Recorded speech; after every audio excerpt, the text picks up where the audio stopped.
Welcome to the Veep Stakes, Washington's favorite parlor game, played every 4 years, even in a pandemic.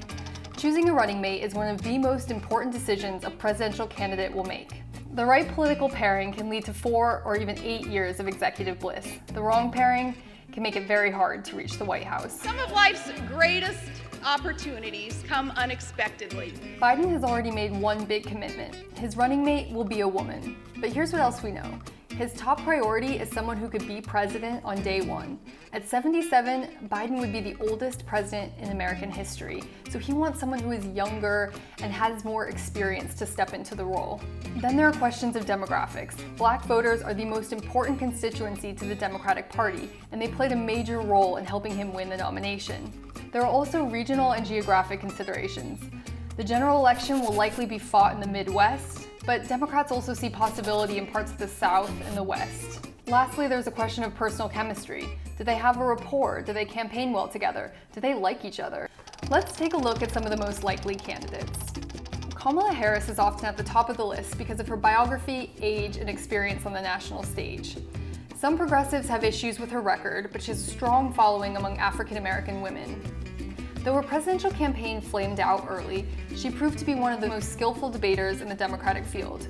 Unfortunately for Biden, he was on the receiving end of one of her fiercest attacks. There are moments in history where states fail to preserve the civil rights of all people. But they've since put that behind them. Harris has endorsed Biden, and her stock has seemed to rise in recent days. Biden said that together they would defeat Donald Trump in November.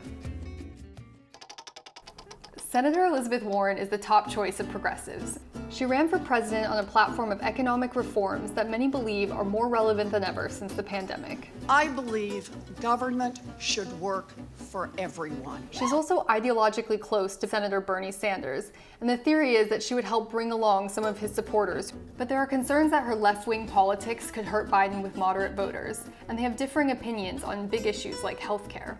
Still, she's well-liked among Democrats, and party unity will be a big factor in beating Trump. If he asked you to be his running mate, would you say yes? Yes. Senator Amy Klobuchar is another former opponent of Biden's. They share a similar pragmatic approach to politics, and they also share a record of working with members of the opposite party. During her presidential campaign, Klobuchar repeatedly pointed to her long history of being elected in the Midwest as a reason why she should be the nominee. Days before Super Tuesday, she dropped out of the race and endorsed him. How wonderful it is to be standing next to him on a stage when it isn't the debate stage.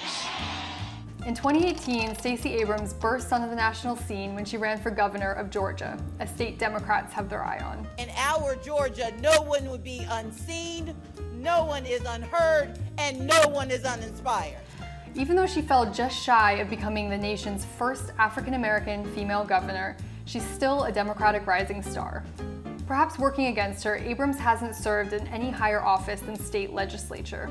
But Abrams hasn't been shy about her interest in the job. She recently said she would make an excellent running mate, and she also said that she would be concerned if Biden didn't choose a woman of color. Black women are the strongest part of the Democratic Party, the most loyal. But that loyalty isn't simply how we vote, it's how we work. Governor Gretchen Whitmer has become one of the most prominent governors in the nation since the pandemic.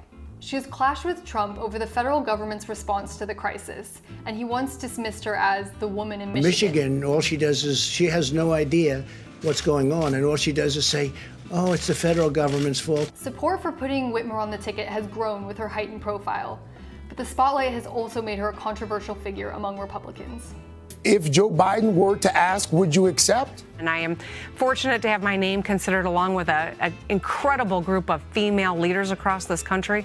And I'm confident no matter who he chooses, we're going to have a strong ticket that really is focused on the right things. On the same night the nation elected Donald Trump, Nevada elected the first Latina senator. Senator Catherine Cortez Masto is not as well known as many on this list, but her profile is growing.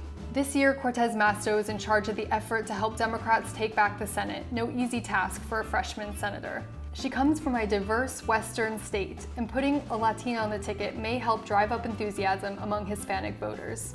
Her voting record is reliably liberal, but she is not strongly associated with any one wing of the party.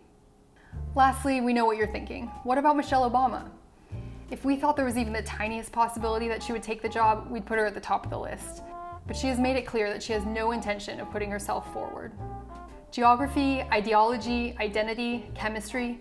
Biden has a lot to consider in the coming weeks and months as he decides who he wants by his side as he takes on Donald Trump.